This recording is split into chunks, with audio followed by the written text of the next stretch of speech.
All right, let's jump right in.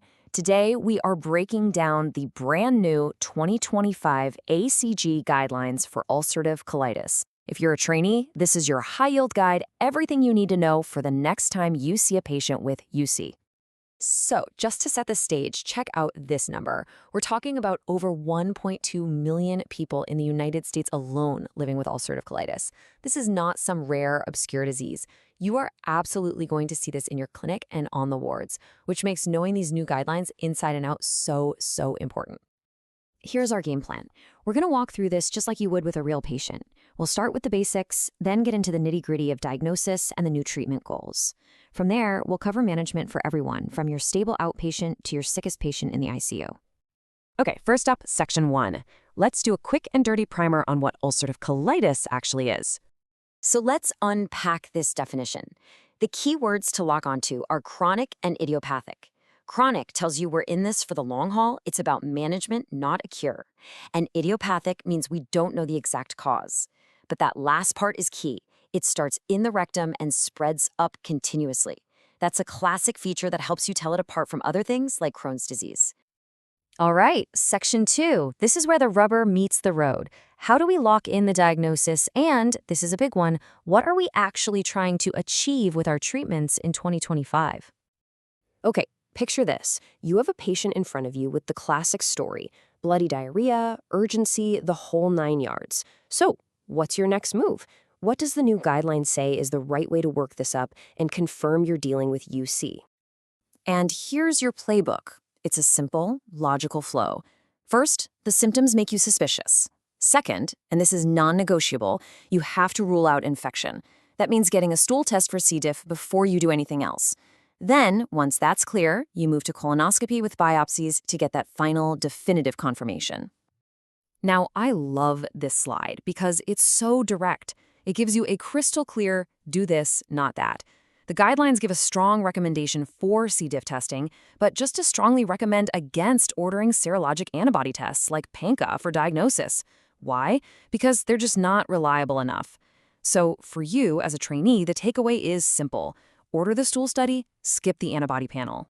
Okay, if you only remember one thing from this whole explainer, make it this. This is a massive paradigm shift. We're officially moving beyond just asking the patient how they feel. The goal of UC management has fundamentally changed. And here it is, our new North Star. Our primary target is endoscopic improvement, or what we call mucosal healing. We are literally treating to a target, and that target is what the inside of the colon looks like. We're aiming for a Mayo score of 0 or 1, which means the tissue looks normal, or at worst, has only mild inflammation. And if you're wondering why this is so important, the guidelines spell it out right here. Healing the mucosa isn't just about getting a nice picture during a scope. It actually changes the patient's future. It leads to longer-lasting remission without steroids and makes it much less likely they'll end up needing surgery to remove their colon. This is what true disease modification looks like. Moving on to Section 3. Let's see how these new goals apply to the patients you'll see every day in your clinic, the ones with mild to moderate disease. The guidelines lay out a very clear step-up strategy. Here's your algorithm. Step 1. You start with 5 ASA therapies like mesalamine. If that doesn't get the job done, your next move is to add oral budesonide MMX, which is a steroid that mostly works just in the gut. Now, what about good old prednisone? Well, it's still there, but it's only for inducing remission. Let me say that again. It is not for long-term maintenance therapy. It's a bridge, not a destination. Okay, this right here is a huge practice-changing pearl. If your patient isn't responding to one type of mesalamine, don't just switch them to a different brand. The evidence shows that's a waste of time. The correct move is to escalate, to move up to that next class of therapy we just talked about. This is a common trap, so don't fall for it. All right. Section 4, now we're getting into the heavy hitters. This is for your patients with more severe disease, or the ones who have already failed those initial therapies. It's time to talk about the advanced stuff. Think of this as your advanced therapy toolkit. You basically have 2 big categories here.